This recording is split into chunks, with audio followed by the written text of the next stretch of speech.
नमस्कार मित्रांनो, आचार्य 90 FM योन रेडिओमध्ये मी तेजस्विनी आपल्या सगळ्यांचं स्वागत करते. मित्रांनो, आजच्या आपल्या गेस्ट इंटरव्ह्यूमध्ये आपण आमंत्रित केलेलं आहे श्रीयुत महेश कुलकर्णी सर यांना. महेश सर, तुमचं खूप खूप स्वागत आहे. नमस्कार आमच्या आचार्य 90 FM स्टुडिओमध्ये आल्याबद्दल.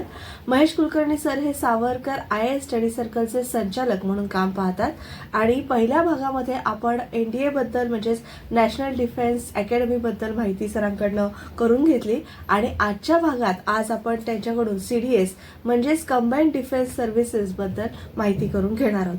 तर सुरुवातीला सर मी तुम्हाला असं विचारेन की नेमकं कंबाईंड डिफेन्स सर्व्हिसेस म्हणजे अर्थात तुम्हीच मला हा शब्द सांगितलात CDSचा काय फुल फॉर्म आहे तो, तर त्याविषयी आपल्या विद्यार्थ्यांना आपण मार्गदर्शन करा. आपल्याला संरक्षण दलामध्ये म्हणजेच डिफेन्स सर्व्हिसेस, मग ती एअरफोर्स आहे, नेव्ही आहे किंवा आर्मी आहे, ह्या ठिकाणी जर तुम्हाला अधिकारी म्हणून जायचं असेल तर ही परीक्षा उत्तीर्ण व्हावं लागतं. परीक्षेचं नाव आहे कंबाईंड डिफेन्स सर्व्हिसेस, म्हणजे एअरफोर्स, नेव्ही, आर्मी सगळ्यासाठी एकच परीक्षा आहे. तर त्याचं नाव आहे कंबाईंड डिफेन्स सर्व्हिसेस. आपण शॉर्टकटमध्ये त्याला CDS असं म्हणतो. आता ही परीक्षा ही ग्रॅज्युएट झाल्यानंतर देता येते किंवा ग्रॅज्युएशनच्या लास्ट इयरला असताना देता येते. त्याची कमीत कमी वयोमर्यादा असते 21 वर्ष. आता वयोमर्यादा कधी धरायची असते तर ज्या वर्षी तुम्ही परीक्षा देताय, म्हणजे समजा आता 2024 मध्ये तुम्ही परीक्षा देणार आहात तर 1 ऑगस्ट 2024 ह्या दिवशी तुमची किती वर्ष पूर्ण आहेत ती वयोमर्यादा धरतात. तर त्यानुसार ग्रॅज्युएशनच्या लास्ट इयरला जर तुमची मर्यादा होत असेल तर त्याप्रमाणे लास्ट इयरला असताना देता येते किंवा 1 वर्षानंतर देता येते. आता ही परीक्षा जर उत्तीर्ण झालात तर तुम्ही सैन्य दलात अधिकारी म्हणून नोकरी करणार आहात आणि त्या दृष्टीने ही परीक्षा ही अत्यंत महत्वाची परीक्षा आहे. अच्छा, आता सर मगाशी आपण चर्चा करत होतो तेव्हा तुम्ही मला असं सांगितले की याचे वेगवेगळे असे 4 विभाग आहेत. जे तुम्ही सांगितले त्याप्रमाणे एअरफोर्स अकॅडमी आहे, नेव्हल अकॅडमी आहे, इंडियन मिलिटरी अकॅडमी आहे आणि ऑफिसर्स ट्रेनिंग अकॅडमी आहे. तर या 4 अकॅडमी बद्दल थोडंसं विश्लेषणात्मक तुम्ही थोडंसं सांगावं. बघा, पहिली गोष्ट आहे एअरफोर्स अकॅडमी आणि नेव्हल अकॅडमी, म्हणजे हवाई दल आणि नौदल. तर ह्या दोघांसाठी जी क्वालिफिकेशन आहे ती आहे इंजिनियर, म्हणजे अभियंता पाहिजे तुम्ही, किंवा BSc with physics and mathematics, तरच तुम्हाला ह्या परीक्षा देता येतात. जेव्हा सैन्य म्हणजे IMA इंडियन मिलिटरी अकॅडमी आणि ऑफिसर्स ट्रेनिंग अकॅडमी ह्याला तसं काही बंधन नाही. तर हा एक मोठा फरक आहे. आता दुसरा भाग असा आहे की ह्या सगळ्यासाठी कंबाईंड डिफेन्स सर्व्हिसेस असं नाव आहे. 3 पेपर महत्वाचे आहेत. Paper 1, paper 2, paper 3. त्यातला पहिला पेपर असतो तो असतो जनरल स्टडीज. तर हा पेपर 4ही परीक्षांसाठी एकच आहे, म्हणजे एअरफोर्सचा वेगळा आहे, आर्मीचा वेगळा आहे असं काही नाही. हा जनरल स्टडी 100 मार्काचा पेपर आहे. दुसरा पेपर असतो म्हणजे जनरल स्टडी म्हणजे सामान्य ज्ञान. दुसरा प्रश्न असतो, दुसरा पेपर असतो तो आहे म्हणजे भारत स्वतंत्र झाला 15 ऑगस्ट 1947 साली. इंग्रजांचं भूत उतरलं पण इंग्रजीचं भूत आमचं उतरत नाही. 100 गुणाचा इंग्रजीचा पेपर आहे. तर 100 गुणाचा GS, 100 गुणाचा इंग्रजी, हा दुसरा पेपर. आणि तिसरा पेपर जो आहे तो आहे गणित, मॅथमॅटिक्स आहे. आता IMA, त्याच्यानंतर NA आणि AFA म्हणजे एअरफोर्स अकॅडमी, नेव्हल अकॅडमी आणि इंडियन मिलिटरी अकॅडमी, तिघांना हे 3ही पेपर कंपल्सरी आहेत. म्हणजे 300 मार्कापैकी तुमची क्वालिफिकेशन बघितली जाते. व्हेअरएज OTA म्हणजे ऑफिसर्स ट्रेनिंग अकॅडमी आहे, इथं मात्र गणिताचा पेपर नाही.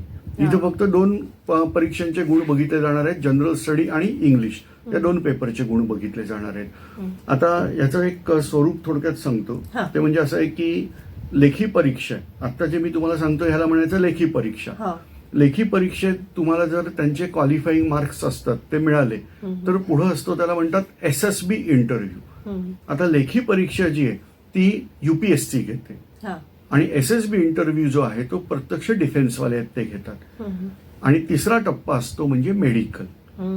तर मेडिकल ही सगळ्यात टफ भाग आहे त्याचा. म्हणून असं सांगतात की तुम्ही ह्या परीक्षांची सिद्धता सुरू करायच्या आधी तुमचे जे फॅमिली डॉक्टर वगैरे असतील त्यांच्याकडून नॉमिनल टेस्ट मेडिकलच्या करून घ्यायच्या. म्हणजे जसं सावधान पोझिशनला उभं राहिलं की गुडघे चिकटतात का, त्याच्यानंतर फ्लॅट फूट आहे का, कलर ब्लाइंडनेस आहे का, म्हणजे ते जे दवाखान्यामध्ये तुमच्या चाचण्या करू शकतील तेवढ्या चाचण्या तुम्ही आधीच करून घ्या. कारण नाहीतर तर फार खर्चिक चाचण्या आहेत, MRI पासून बऱ्याच गोष्टी असतात. तर त्यामुळं ह्या करून घ्या. कारण का तर त्यांचा नियम आहे, रँक 1 तुम्ही पास झालात आणि मेडिकलमध्ये जर डिस्क्वालिफाय झाला तर तुम्ही डिस्क्वालिफाय होता. अच्छा, ते सुद्धा तेवढंच महत्वाचं आहे, शारीरिक चाचणी सुद्धा. आता एकंदरीत सिलेबस काय असतो सगळ्या परीक्षांचा आणि परीक्षेची तयारी मुलांनी कशी करावी? पहिला भाग असा आहे की जनरल स्टडीज, म्हणजे त्याला सामान्य ज्ञान असं म्हणतात. पण इंग्लिशमध्ये दुर्दैवाने तुमचं कधी जर ऑपरेशन म्हणजे आपलं शस्त्रक्रिया वगैरेशी संबंध आला असेल तर माहिती असतं की एक जनरल अॅनेस्थेशिया असतो आणि दुसरा लोकल अॅनेस्थेशिया असतो. तर हा जनरल स्टडी हा प्रकार असाच आहे, तो जनरल अॅनेस्थेशिया सारखा आहे. जनरल नावाखालती काहीही विचारलं जातं. आता ह्याचे भाग सांगतो. 3 विषय आहेत, हे फक्त सायन्सचे आहेत, फिजिक्स, केमिस्ट्री, बायोलॉजी. त्यानंतर एन्व्हायरमेंटल सायन्स हा एक विषय आहे ज्याच्यात भूगोलाचाही थोडाफार संबंध येतो आणि विज्ञानाचा येतो. त्यानंतर हिस्ट्री. आता हिस्ट्रीचे 2 पेपर आहेत, म्हणजे इतिहास आणि दुसरं आहे ते म्हणजे नॅशनल फ्रीडम स्ट्रगल, भारतीय स्वातंत्र्य लढा. हे 2 भाग झाले. त्याच्यानंतर पॉलिटिकल सायन्स आहे, त्याला इंडियन पॉलिटी असं म्हणतात. म्हणजे जे शाळेत असताना बऱ्याच मुलांना अजिबातच आवडत नाही, नागरिक शास्त्र. खरं तर ते त्या वयात आवडत नाही, पण मोठं झाल्यानंतर त्याची रुची आणि महत्व हे जास्ती कळतं, तर तो भाग. ह्याच्यानंतरचा जो भाग आहे तो म्हणजे अर्थशास्त्र, इकॉनॉमिक्स हा प्रकार आहे. आणि हे सगळं झालं की प्रश्न हा उरतो, भूगोल आहे, इतिहास, भूगोल हे सगळे झाले विषय. आणि मग प्रश्न हा उरतो की हे सगळं झालं, इतिहासाचं नॉलेज झालं तुम्हाला, पण वर्तमानाचं काय, आणि मग त्यासाठी करंट अफेअर, अशा 10 विषयांचा मिळून हा जनरल स्टडी हा पेपर आहे. हा 100 गुणांचा पेपर असतो. सगळे पेपर हे मल्टिपल चॉईस क्वेश्चन, म्हणजे ज्याला आपण म्हणतो बहुपर्यायी प्रश्न, ह्या स्वरूपाचे असतात. त्याच्यानंतर जर हा झाला तुमचा पेपर 1 जनरल स्टडी. दुसरा आहे तो म्हणजे इंग्लिश आहे. आता इंग्लिशचं कारण काय, तर तुम्हाला एक भाषा संवाद साधायसाठी आवश्यक आहे, आणि मग अशा वेळेला ती इंग्रजी भाषा आहे. तर त्यामुळे आपल्याला इंग्लिश भाषेचं ज्ञान असलं पाहिजे. तर त्याच्यात व्याकरणाची तपासणी केली जाते. म्हणजे असं असतं की तुम्हाला वाक्य दिलेलं असतं आणि 4 ठिकाणी कुठेतरी अंडरलाईन केलेलं असणार आहे, कुठं चूक आहे ती शोधायची. त्याच्यानंतर समानार्थी शब्द, विरुद्धार्थी शब्द, समुदायवाचक नामं किंवा अशा गोष्टींचं एक थोडंसं टेस्टिंग केलं जातं. त्यानंतर शॉर्ट पॅसेजेस, म्हणजे छोटे परिच्छेद असतात, परिच्छेदावर आधारित प्रश्न असतात. मग लॉंग पॅसेजेस, मोठे परिच्छेद असतात, त्याच्यावर आधारित प्रश्न असतात. परंतु सगळा इंग्रजीचा पेपर हा बहुपर्यायी प्रश्न, मल्टिपल चॉईस क्वेश्चन ह्या प्रकारातलाच असतो. आता आपण परीक्षेविषयी जाणून घेतलं आणि अधिक सिरियसची माहिती आपण घेणार आहोत, पण एक तत्पूर्वी छोटीशी विश्रांती घेऊया. तुम्ही ऐकत राहा आचार्य 90 FM यो ऑन रेडिओ. आज आपण संवाद साधतोय श्रोत महेश कुलकर्णी सर यांच्याशी.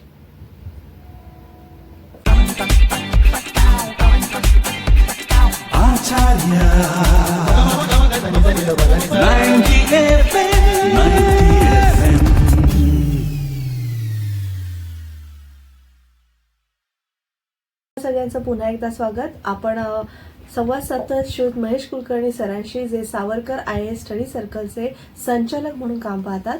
आणि आज आपण CDS म्हणजेच कंबाईंड डिफेन्स सर्व्हिसेसवर त्यांच्याकडून मार्गदर्शन करून घेतोय.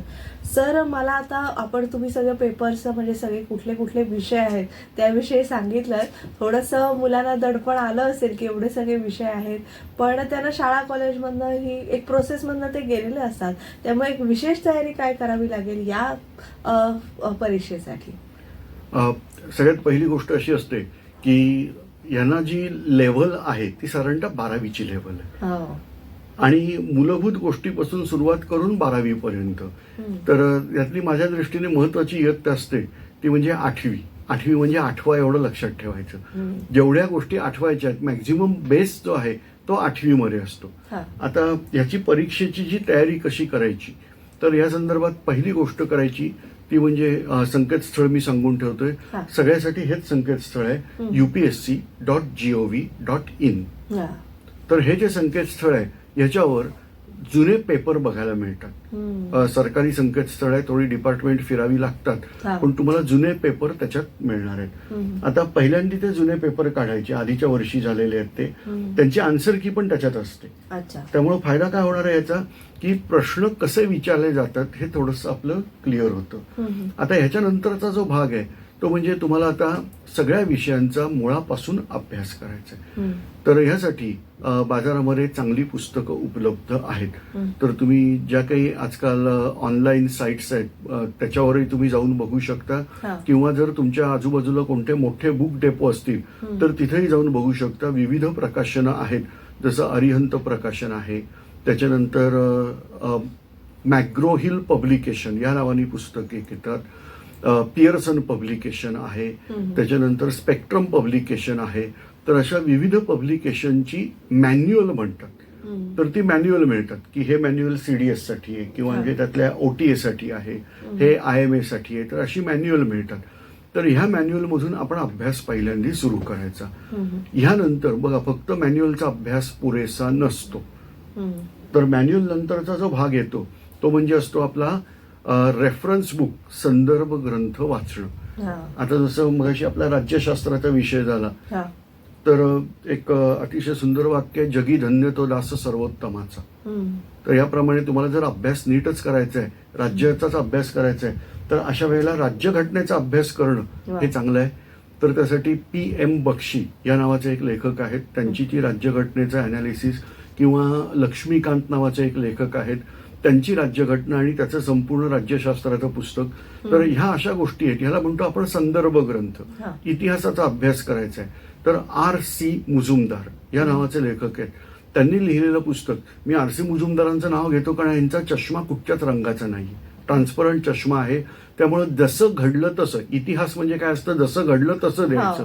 तर हे महत्वाचं आहे. बाकी आजकाल याच्यामध्ये लेफ्टिस्ट लोक फार आहेत, आणि त्यामुळे तो जो इतिहास विकृत करून द्यायचा जो प्रकार असतो हा खूप मोठ्या प्रमाणामध्ये. तर आपल्याला हे कळलं पाहिजे की खरोखर या गोष्टी आहेत का. म्हणजे एक उदाहरण म्हणून द्यायला हरकत नसेल तर असं आहे की आमच्या एका ठिकाणी लिहिलेलं असतं, शहाजहान बादशाह दयाळू आहे, तो कलेचा चाहता आहे, आणि कलेचा चाहता असण्याचा सगळ्यात मोठा पुरावा काय तर त्यांनी बांधलेला ताजमहाल असतो. दुसऱ्या पानावर लिहिलेलं असतं की त्याच्या मेलेल्या बायकोच्या थडग्यासाठी अख्खा महाल बांधणाऱ्या कलाकारांचे त्यांनी हात तोडले, हे लिहिलेलं असतं. आणि हा दयाळू बादशाह, म्हणजे यांच्यातले क्रूर बादशाह कसे असतील ते बघा तुम्ही. तर हे तुम्हाला कळलं पाहिजे की तो कलेचा चाहता जर असेल तर कलाकारांचे हात तोडणं ही गोष्ट कुठे आहे. पण असा काही इतिहास लिहिला होता, म्हणून इतिहासाचा अभ्यास करताना उघड्या डोळ्यांनी अभ्यास करणं आवश्यक आहे.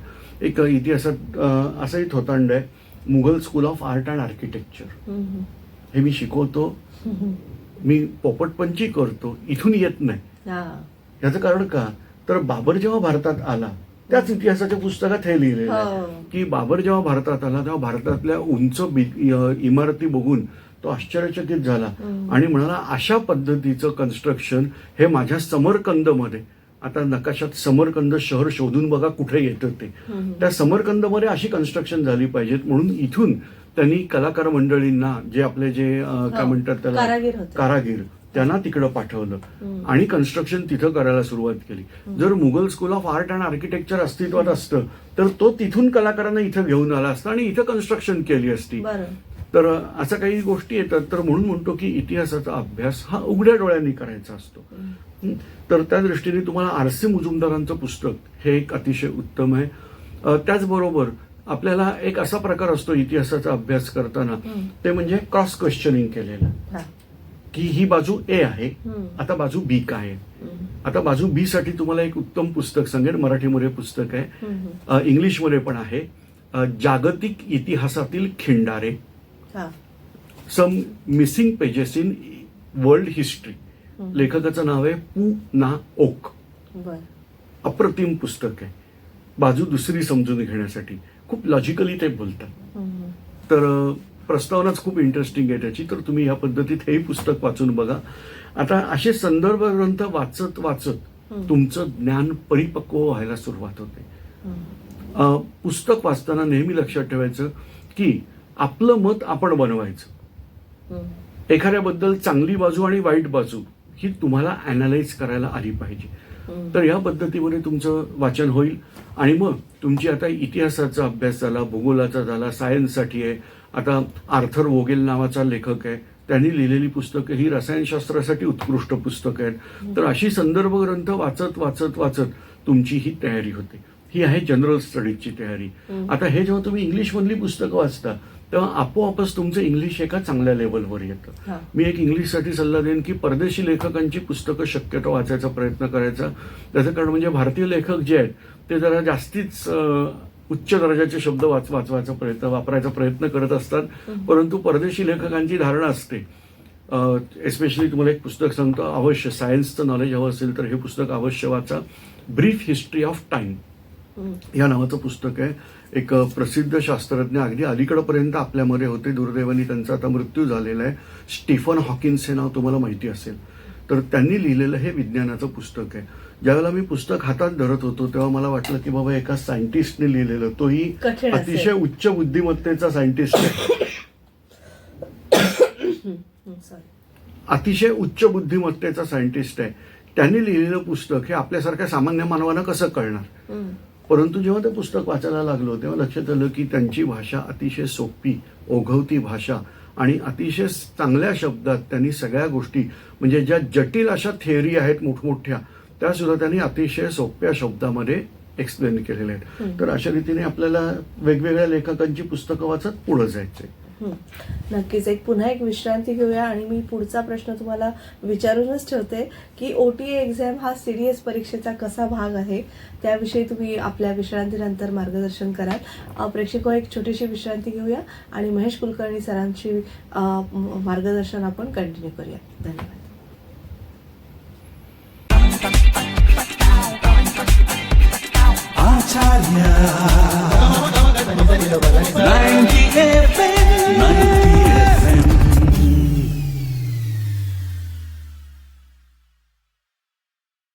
तुम्हा सगळ्यांचं पुन्हा एकदा स्वागत. आपण ऐकत आहात आचार्य 90 FM योन रेडिओ आणि आज आपण संवाद साधतोय श्रीयुत महेश कुलकर्णी सर यांच्याशी, जे सावरकर IAS स्टडी सर्कलचे संचालक म्हणून काम पाहतात.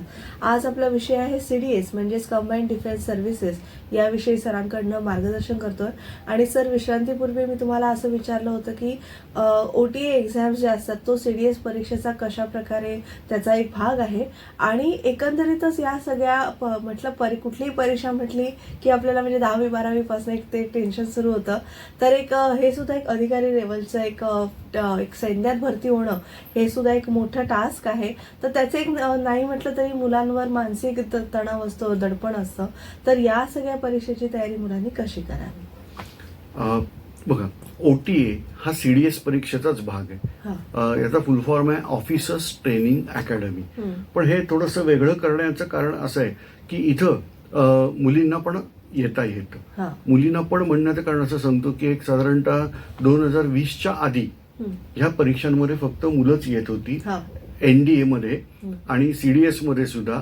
परंतु OTA हे तेव्हा पण मुलींसाठी अलाउड होतं. दुसरी गोष्ट म्हणजे माझ्यासारख्या लोकांचा महत्वाचा शत्रू जो गणित आहे तो इथं नाहीये. त्यामुळे 100 मार्कांचा जनरल स्टडी आणि 100 मार्काचा इंग्लिश हे 2 पेपर झाले की तुमचं काम इथं थिअरी या विषयाचं झालं. आता तयारी करायला तर आता जे सांगितलं हे सगळं रेफरन्स बुक्स वगैरे सगळी तयारी करायची आहे. जुने पेपर सोडवून बघायचे. त्यानंतर तुम्हाला पेपर प्रॅक्टिस ही सगळ्यात महत्वाची आहे. एकदा ही लेवल पार झाली म्हणजे थिअरी परीक्षेची की पुढची लेवल ही त्यापेक्षा महत्वाची आहे. पण त्याची तयारी आधीपासून करायची नाही. त्याचं कारण असं आहे की तुम्हाला अभ्यासावरती जो फोकस द्यायचा आहे हा सगळ्यात महत्वाचा आहे. कारण शेवटी असं आहे की तुम्ही अभ्यासाची म्हणजे ही जी थिअरी लेवल पार केली तरच तुम्ही SSB लेवलला जाऊ शकता. आता SSB लेवल काय आहे तर SSB म्हणजे सर्व्हिस सिलेक्शन बोर्ड. आता तुम्ही UPSCच्या हातातून सर्व्हिस सिलेक्शन बोर्डच्या हातात आलेले आहात. तुम्हाला इथं 5 दिवस हा इंटरव्ह्यू प्रोसेस आहे. म्हणजे ही इंटरव्ह्यू म्हणजे असं नाही की तुम्ही एकदा गेलात, एक तासभर इंटरव्ह्यू दिलात आणि बाहेर आलात, तर तसं नाहीये. 5 दिवस तुम्हाला इंटरव्ह्यूला जावं लागतं. साधारणतः प्रयागराज, आता जे नाव बदलले, जुनं अलाहाबाद, त्याच्यानंतर जबलपूर, अशापैकी कुठल्या तरी त्यांचे जे ठिकाणं Centers असतात, असते. सेंटर्स हो. असतात, तिथं तुम्हाला SSB ला बोलावलं जातं. इथं जाताना पहिली काळजी घ्यायची ती म्हणजे त्यांनी दिलेली सगळी डॉक्युमेंट्स बरोबर घेऊन जायची. हा. जर डॉक्युमेंट नसतील तर त्यांना फोन करून विचारायचं हा. आणि अन्यथा जायचंच नाही. अच्छा. याचं कारण असं आहे की जर डॉक्युमेंट नाही तर ते तिथं आत घेत नाहीत. त्यांनी दिलेल्या ज्या गोष्टी आहेत तेवढ्या सगळ्या डॉक्युमेंट, ओरिजिनल कॉपी त्यांनी म्हटल्याप्रमाणे तुम्हाला तिथं घेऊन जायचे. मग रेल्वे स्थानकावरतीच त्यांचा अधिकारी बसलेला असतो, त्याच्याकडे ती सगळी डॉक्युमेंट सादर करायची. त्यानंतर तो सांगतो आता गाडीत जाऊन बसा, हा. आणि नाहीतर गाडीतून परत निघून जा अच्छा. जर डॉक्युमेंट नसतील तर. आता तुम्ही जशी ती डॉक्युमेंट देणार त्यानंतर तुम्ही त्या गाडीत बसणार. डे फर्स्ट तुम्हाला एक सायकोमेट्रिक अनालिसिस असा प्रकार असतो की काही चित्र असतात, त्याचं वर्णन करायचं असतं. मग त्याच्यानंतर चर्चा असते, ग्रुप डिस्कशन वगैरे म्हणतात, असा हो. प्रकार आहे. आणि मग त्याच्यातून तुमचं क्वालिफिकेशन होतं. जर तुम्ही इथं सिलेक्ट झालात तर पुढे 4 दिवस तुम्ही आतमध्ये असणार आहात, आणि नाहीतर इथून संध्याकाळी निघून जाईल, डिस्क्वालिफाय. आता जे तुमचे उरलेले 4 दिवस आहेत याच्यात तुम्हाला स्वतःची प्रतिमा अशी घडवायची आहे की मिस्टर डिपेंडेबल या रीतीने तुम्हाला स्वतःला सादर करायचं. आता याच्यात कसं होतं की तुमचे वेगवेगळे भाग आहेत. जसं आता ऑब्स्टॅकल्स आहेत, 15 ऑब्स्टॅकल पैकी 10 ऑब्स्टॅकल करायची. त्याच्यानंतर तिथं काही सांघिक अनालिसिस, सांघिक कार्यक्रम असतात. आणि मग ह्या सगळ्यामध्ये तुमचा 4 दिवस सगळ्यांशी चांगला परिचय झालेला असतो. शेवटचा दिवस असतो तो असतो त्याला आपण म्हणतो प्रॅक्टिकल, पर्सनल इंटरव्ह्यू. अच्छा. ज्याला जनरली इंटरव्ह्यू म्हणतात तो शेवटच्या दिवशी. पण त्याच्या आधी बऱ्याचशा टास्क तुमच्याकडून तिथं करून घेतल्या जातात, आणि मग तुमचं मूल्यमापन हे त्या ठिकाणी केलेलं असतं. पण इथं सगळ्यात महत्वाचं आहे म्हणजे तुमची सकारात्मक मानसिकता ही महत्वाची आहे. ओव्हर कॉन्फिडंटही असू नये, किंवा ज्याला आपण मराठीत म्हणतो ना सारखा पुढं पुढं करतो, तर तशा प्रकारचा पण व्यक्ती असायला नको. पण जसं आपण म्हणतो की आत्मकेंद्रित आहे, किंवा त्याला शब्द मला तर टीमवर्क साठी योग्य व्यक्ती पाहिजे. तर अशा गोष्टी ते मूल्यमापन केलं जातं. आणि मग त्यातून जे क्वालिफाय होतात म्हणजे तुमचा हे गुण SSBचे आणि थेअरीचे गुण याच्यावरून ते क्वालिफाय करतात, आणि मग तुम्हाला मेडिकलसाठी सिलेक्ट केलं जातं. मेडिकल जर तुम्ही क्वालिफाय झालात तर तुम्हाला आता पुढं ऑफिसर म्हणून तुमची पोस्टिंग सैन्य दलात होणार आहे. हो, नक्कीच. पण मला सांगा, NDA ला मुलं जास्ती प्रमाणात जातात, त्या प्रमाणात कंबाईंड डिफेन्स सर्व्हिसेसला म्हणजे CDS ला जातात का? आणि CDSचा आता पुढे भविष्यामध्ये कितपत स्कोप आहे मुलांनी या फील्डकडे वळावं यासाठी? विशेषतः कोरोना पूर्व काळ आणि कोरोनाच्या नंतरचा काळ याच्यात मोठा फरक आहे. कोरोना काळात बऱ्याच जणांनी बघितलं की प्रायव्हेट जॉब लोकांचे गेलेले आहेत, खूप चांगले पगार मिळणारे जॉब आहेत ही गेलेले आहेत. मध्यंतरी तर बऱ्याच काही गोष्टी ऐकत होतो. कोरोनानंतर हळूहळू परिस्थिती पूर्वपदावर येते असं आपण म्हणतोय, परंतु ह्या सगळ्यामध्ये बघितलं असेल तर ज्यांचे गव्हर्नमेंट जॉब आहेत त्यांच्यावरती परिणाम काहीही झालेला नाही. त्यामुळे आजकाल गव्हर्नमेंट जॉब मिळवण्याकडे कल वाढलेला आहे. कारण आज कोरोना आला, उद्या X येईल, आणखीन Y येईल, प्रत्येक वेळेला कोण हे करून बसणार. तर त्यामुळे गव्हर्नमेंट जॉबचा एक कल जास्ती आहे.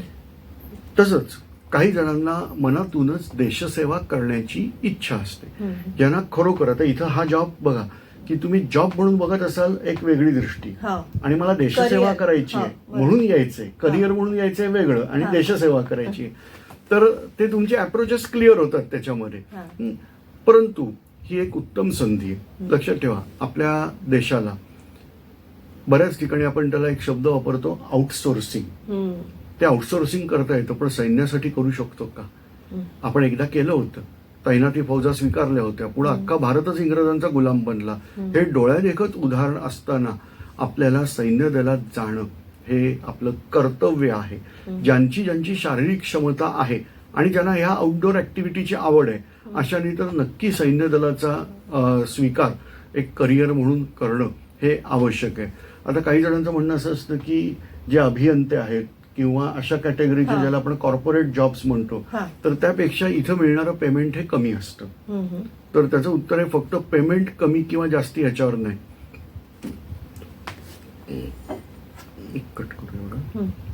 पेमेंट कमी किंवा जास्ती असं नसतं. तर ह्या ठिकाणी जे पेमेंट आहे त्याच्यात मिळणाऱ्या फॅसिलिटी बघितल्या तर लक्षात येईल. आता उदाहरणार्थ ह्या कॅन्टीन फॅसिलिटी, कॅन्टीन याचा अर्थ जेवायचं नाही, तिथं तुम्हाला सगळ्या गोष्टी मार्केट रेटपेक्षा स्वस्तात मिळतात, जे याच्यात सर्व्हिसेसमध्ये आहेत त्यांच्यासाठी. शिवाय तुम्ही स्वतः हे सैन्य दलात असताना तुमचं स्वतःचं राहणं, जेवण, खाणं, वैद्यकीय खर्च हा सगळा बाहेर निघालेला आहे. यानंतर तुम्ही देशसेवा करता, हे प्रतिष्ठेचं काम आहे. तुम्ही जर फॉर्म भरत असाल कोणते स्पर्धा परीक्षांचे किंवा असे, तर त्याच्यात एक मुद्दा असतो की एक्स सर्व्हिसमॅन आहात का, किंवा तुमच्या मुलांना सुद्धा त्याच्यासाठी भरपूर सुविधा उपलब्ध असतात. तर यामुळं इथले जे पगार कमी, तर फार मोठा डिफरन्स त्याच्यात येत नाही. दुसरा भाग असतो ते म्हणजे जर तुम्ही शॉर्ट सर्व्हिस कमिशन प्रमाणे गेला असाल तर ती जी 15 वर्ष असतात किंवा 10 वर्ष असतात, त्यानंतर तुम्हाला स्वतःच्या पायावर उभं राहण्यासाठी बरीच सहकार्य ही गव्हर्नमेंट तर्फे केलं जातं. त्यामुळे देशसेवेचा हा एक अत्यंत उत्तम मार्ग ह्या परीक्षा आहेत. साधी वैयक्तिक माहिती, मी कधी काळी लेह लडाख फिरायला गेलो होतो. माझ्या खिशातले 35-40 हजार घालवून मी ते लेह लडाख फिरून आलो. जेव्हा मी आर्मीमध्ये असतो तर माझी पोस्टिंग तिथं आरामशीर असती. मी गव्हर्नमेंटच्याच खर्चाने तिथं जाऊन 10 दिवस नसतो, 10 महिने राहिलो असतो. हा मोठा फरक आहे. तुम्हाला विमान प्रवास, तुम्हाला हेलिकॉप्टर सारख्या वाहनाचा प्रवास किंवा अशा असंख्य गोष्टी ज्या सामान्य लोकांना मिळत नाहीत, सहजासहजी उपलब्ध नाहीत, अशा असंख्य गोष्टी ह्या जॉबमध्ये या उपलब्ध होतात. आता देशसेवेचं म्हणाल तर प्रत्येक वेळेला काही युद्ध करणं असं नाहीये, देशांतर्गत पण अनेक समस्या असतात. आणि महत्वाचं म्हणजे ही महत्वाची सर्व्हिस ही आमच्या देशाची आहे, तर म्हणून इथं जाणं हे आवश्यक असेल. नक्कीच. पुन्हा एक विश्रांती घेऊया आणि आपण सावरकर IAS स्टडी सर्कल विषयी आणि जास्ती जाणून घेऊया आणि त्यांच्या मार्फत हा CDSचा कोर्स कसा शिकवला जातो याविषयी जाणून घेऊया. एक छोटीशी विश्रांती घेऊया आणि महेश कुलकर्णी सरांना पुन्हा भेटूया. तुम्ही ऐकत राहा आचार्य 90 FM यो ऑन रेडिओ.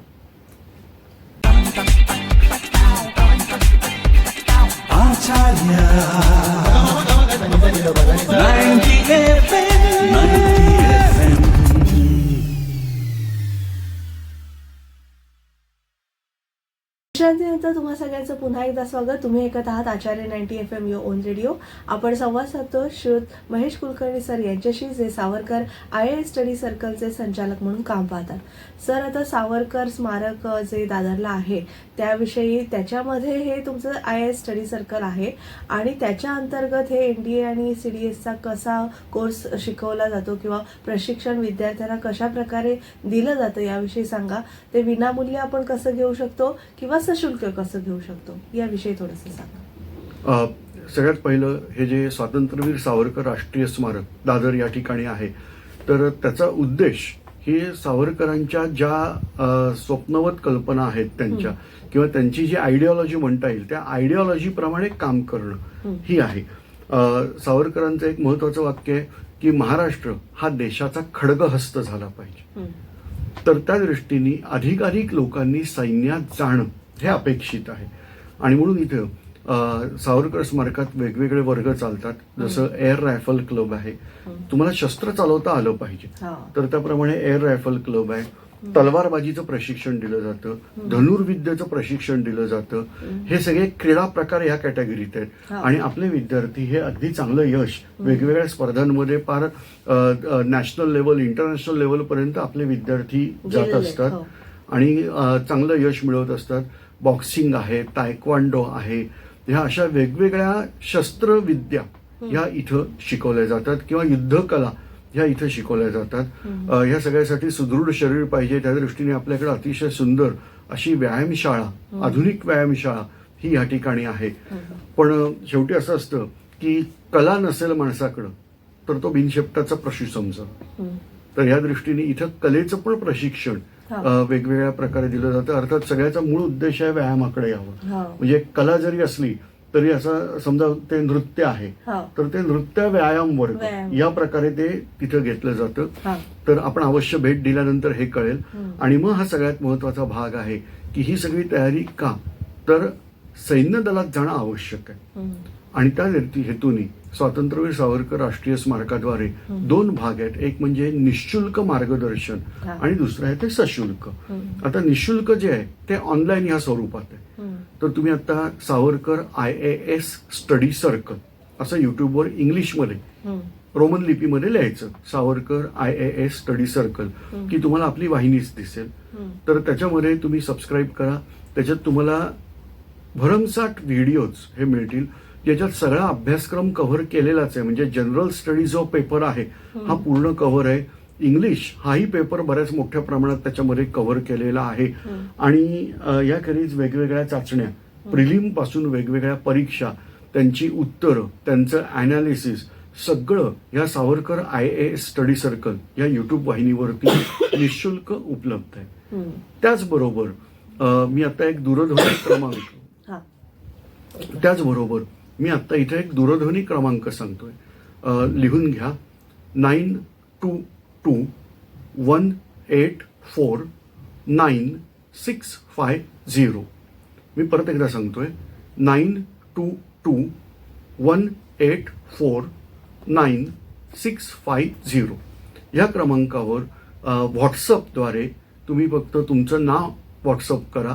तुम्हाला ताबडतोब ऑटोमॅटिक रिस्पॉन्स या स्वरूपात एक लिंक येणार आहे. तर त्याच्यामध्ये हा सगळा अभ्यास संच निशुल्क असणार आहे. तर तुम्ही फक्त त्या व्हिडिओच्या लिंकला क्लिक करायची की व्हिडिओ लेक्चर चालू झालं. पण लक्षात ठेवा, तो अभ्यास म्हणून करायचं. जसं आपण युट्यूबचे व्हिडिओ बघतो पुढं सरकवत, तर तसं नाही. क्रमांक 1 पासून पुढं जायचं. 8 व्हिडिओ झाले की एक टेस्ट आहे, मग त्याचा आन्सर, त्याची अनालिसिस असं करत करत दिलेलं आहे. तर त्यामुळे तुम्हाला हे सगळं निशुल्क मार्गदर्शन, याचं कारण काय, तर भारतात राहणारा प्रत्येक जण काही इथे येऊ शकत नाही. तर त्यामुळे हे सगळ्यांना उपलब्ध व्हावं या अर्थाने हे निशुल्क आहे. आता सशुल्क, सावरकर स्मारकात बऱ्याचशा ऍक्टिव्हिटी चाललेल्या असतात. जिथं आपलं ऑडिटोरियम, एक सभागृह पण आहे. वेगवेगळे लोक रिलेटेड टू डिफेन्स सर्व्हिसेस तिथे येत असतात. जर तुम्ही तिथं प्रत्यक्ष आलात तर तुम्हाला यांच्याशी पण संवाद साधता येतो. आणि मग अशा वेळेला मी तुम्हाला विनंती करेन की ज्यांना शक्य असेल त्यांनी सशुल्क मार्गदर्शनाचा लाभ घ्यावा.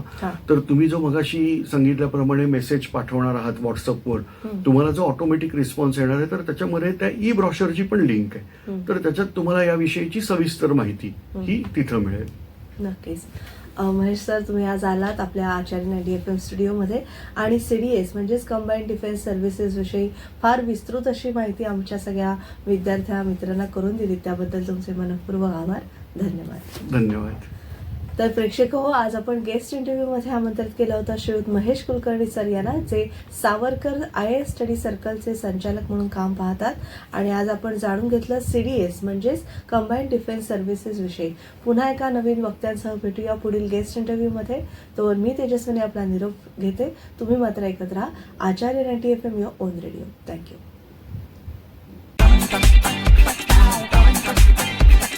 आचार्य